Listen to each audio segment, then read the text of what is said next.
किसी साथी ने सवाल किया कि क्या वकील साहब अगर हम शादी कर लेते हैं, लव मैरिज कर लेते हैं, हमारी उम्र पूरी है यानी कि लड़की की उम्र 18 साल है और मेरी 21 साल है, तो शादी करने के बाद अगर हम वहां से अन्यत्र जगह चले जाते हैं किसी भी जगह और पीछे से लड़की के घर वाले हमारे ऊपर FIR दर्ज करवा देते हैं कि फला व्यक्ति जो है वो हमारी लड़की को लेकर के फोर्सफुली या बहला फुसला करके ले गया और पुलिस जो है वो IPC की धाराओं के तहत 365 और अन्य धाराओं के तहत मुकदमा दर्ज कर देती है, तो क्या हम सरकारी नौकरी कर सकते हैं या फिर क्या मैं सरकारी नौकरी के लिए अप्लाई कर सकता हूं, या मैं सरकारी नौकरी अगर कर रहा हूं तो क्या मुझे अपनी नौकरी से भी हाथ धोना पड़ सकता है। दोस्तों नमस्कार, मेरा नाम दीपक कुलड़िया है, मैं पेशे से वकील हूं और भादरा सेशन कोर्ट में वकालत करता हूं।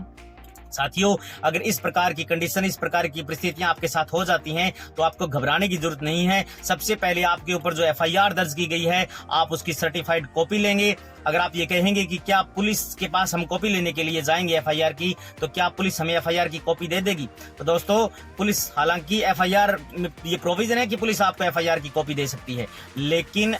पुलिस जो है वो आपको FIR की कॉपी अगर ना दे तो सबसे पहले आप क्या करेंगे कि किसी भी विश्वसनीय आदमी को कोर्ट के अंदर भेजेंगे एप्लीकेंट के रूप में, वो वकील साहब से मिलेंगे या फिर आप खुद एप्लीकेशन दे करके कोर्ट से FIR की सर्टिफाइड कॉपी ले सकते हैं। यहाँ दोस्तों ये प्रोविजन है कि कोई भी FIR दर्ज होती है पुलिस थाने के अंदर तो उस थाने का संबंधित न्यायालय जो लगता है उसमें 24 घंटे के अंदर पुलिस उस FIR को ट्रांसफर करती है। अगर आपके ऊपर FIR दर्ज की गई है तो उस संबंधित थाने के संबंधित न्यायालय में जाकर आप FIR की सर्टिफाइड कॉपी लेंगे। सर्टिफाइड कॉपी लेकर के आप उस FIR को या और लड़की को साथ में लेकर के आप हाई कोर्ट में FIR को रद्द करवाने के लिए आवेदन करेंगे। जहां दोस्तों CRPC की धारा 482 में ये प्रोविजन है कि अगर आपके ऊपर झूठी FIR दर्ज की गई है और आपके पास तमाम एविडेंस है, जैसे कि आपने शादी की है, वो प्रमाण पत्र है, आपके साथ लड़की है और आप उस FIR की सर्टिफाइड कॉपी लेकर के